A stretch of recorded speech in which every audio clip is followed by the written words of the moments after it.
எப்போவுமே ஒரே மாரி கீரை பருப்பு சாம்பார் டைப்பில பண்ணாம, இந்த மாதிரி தாளிச்சு கொட்டி செஞ்சு பாருங்களேன். அவ்ளோ ஃப்ளேவர்ஃபுல்லா ரொம்ப ரொம்ப ருசியா இருக்கும். ரொம்ப ஹெல்த்தியும் கூட. இப்ப இது பண்றக்கு ஒரு சின்ன டம்ளர்ல வந்துட்டு நான் துவரம் பருப்பு எடுத்திருக்கேன். அத நல்லா கழுவி சுத்தம் பண்ணிட்டு ஒரு குக்கர்ல போட்டு, இந்த பருப்பு வேகுற அளவுக்கு தண்ணி ஊத்திக்கோங்க.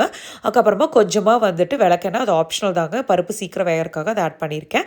கொஞ்சமா மஞ்சத்தூள், ஒரு 4 பல்லு பூண்டு தட்டி போட்டுட்டு, ஸ்டவ் ஆன் பண்ணிருங்க. அது கொதிச்சுட்டு இருக்கட்டும். மூடி போட வேணாம். அதுக்குள்ள ஒரு தாளிப்பு போடணும். ஒரு வடச்சட்டியில கொஞ்சமா எண்ணெய், ஒரு சின்ன டீஸ்பூன் வரமல்லி, ஒரு சின்ன டீஸ்பூன் சீரகம், உங்க காரத்துக்கு ஏற்ப வரமிளகா, பல்லாரி இல்லைன்னா சின்ன வெங்காயம் எது வேணாலும் நீங்கள் ஆட் பண்ணிக்கலாம். அப்புறம் ஒரு கொத்து கருவேப்பிலை. இது நல்லா வதங்கினதுக்கப்புறமா அதுக்குள்ளே கொட்டிட்டு, உங்கள் நார்மலாக எவ்வளோ விசில் விடுவீங்களோ உங்கள் பருப்பு வேகிற அளவுக்கு அந்த அளவுக்கு நீங்கள் விசில் விட்டு எடுத்துக்கோங்க. அதுக்கப்புறமா இப்போ ஸ்டவ் ஆன் பண்ணிவிட்டு இந்த பருப்புக்கு தேவையான அளவுக்கு உப்பு, அதுக்கப்புறம் நமக்கு நல்லா பொடுசாக க்ளீன் பண்ணி வச்சுருக்கிற கீரையை வந்துட்டு அதுக்குள்ளே ஆட் பண்ணிக்கோங்க. நான் இன்றைக்கி பாலக்கீரை எடுத்திருக்கேன். நீங்கள் வந்துட்டு கடகீரை அரைக்கீரைன்னு சொல்லுவாங்க இல்லைங்களா, அதுவும் எடுத்துக்கலாம். ரொம்ப ரொம்ப டேஸ்டியாக இருக்கும். ஒரு 4 to 5 மினிட்ஸ்லேயே வந்துட்டு அது நல்லா வெந்துடும். அது நல்லா வெந்ததுக்கப்புறமா இந்த மாதிரி ஒரு மத்து எடுத்து நல்லா ஒரு மத்து இல்லைனா ஸ்மாஷர் கூட எடுத்துக்கலாங்க. நல்லா இந்த மாதிரி நல்லா கடைஞ்சி விட்டு நீங்கள் நெய்யை ஊற்றி சர்வ் பண்ணி பாருங்கள். அவ்வளோ ருசியாக இருக்கும். கண்டிப்பாக ட்ரை பண்ணி பாருங்கள்.